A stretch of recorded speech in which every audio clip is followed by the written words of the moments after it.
Bonjour, c'est Pierre-Paul de Cyclopod. Aujourd'hui, on va parler des différentes améliorations qu'on peut faire sur votre vélo. Il y a des gens que ça fait des fois 1 an ou 2 qui ont leur vélo ou ils sont pas prêts tout à fait pour changer le vélo. Ils cherchent quel genre d'amélioration qu'ils peuvent faire. Ce que moi je conseillerais en premier, c'est les roues. Quand on regarde les roues, il y a différentes choses qu'on peut faire. Ça, c'est l'upgrade qui va faire la plus grande différence sur le vélo.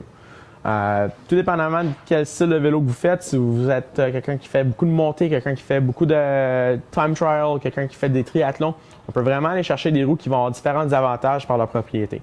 Des roues qui vont avoir des meilleurs roulements, il y a des roues qui vont être un peu plus légères, il y a des roues qui vont avoir des avantages aérodynamiques parce qu'ils vont être profilés. C'est que tout dépendamment de ce que vous faites exactement, on est capable d'aller chercher une roue qui va être optimale à votre utilisation. La prochaine amélioration, surtout si vous venez juste de faire les roues, c'est les pneus. Avec les pneus, on peut avoir des pneus qui sont beaucoup plus résistants au niveau des crevaisons. On peut aller chercher des pneus qui vont avoir une meilleure adhérence au sol. On peut avoir des pneus qui vont aussi avoir moins de résistance au sol.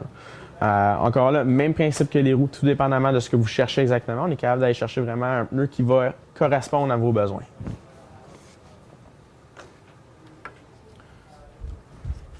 La prochaine amélioration que je vais vous parler, ça va être au niveau du guidon.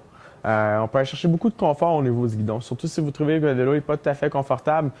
Des fois, si vous changez de guidon, je prends un guidon en carbone. Les gens qui ont un corps en carbone vont déjà connaître les bienfaits du guidon en carbone. Ça va absorber beaucoup des vibrations.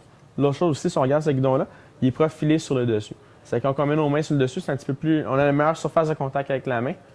Encore là, on peut aller chercher un peu de confort pour certaines personnes.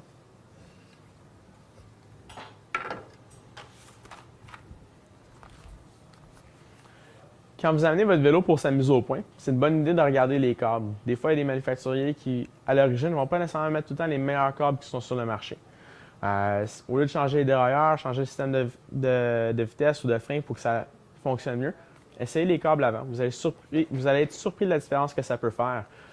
Surtout les câbles comme les Gore, il va y avoir un enduit de plastique qui va couvrir le câble du début jusqu'à la fin. L'avantage de ça, c'est que si vous faites prendre dans la pluie, ça n'affectera pas la différence au niveau du changement de vitesse ou au niveau du freinage aussi.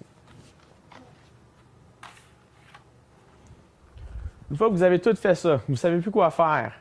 Vous vous entraînez beaucoup à l'intérieur pendant l'hiver aussi. Vous voulez trouver un moyen d'augmenter vos watts, baisser votre résistance au sol. Les bearings en céramique vont faire une grande différence pour ça. Les bearings en céramique, c'est disponible pour le boîtier de pédalier, pour le dérailleur, ou aussi pour le moyeu des roues. Ce que ça va faire, c'est que ça va baisser la résistance. Le bearing va tourner beaucoup plus facilement. Mais ça, c'est un dernier recours. C'est une fois qu'on a tout fait les upgrades, qu'on ne sait plus vraiment quoi faire, ça, c'est le dernier upgrade. Merci. On se voit bientôt sur la route. À la prochaine.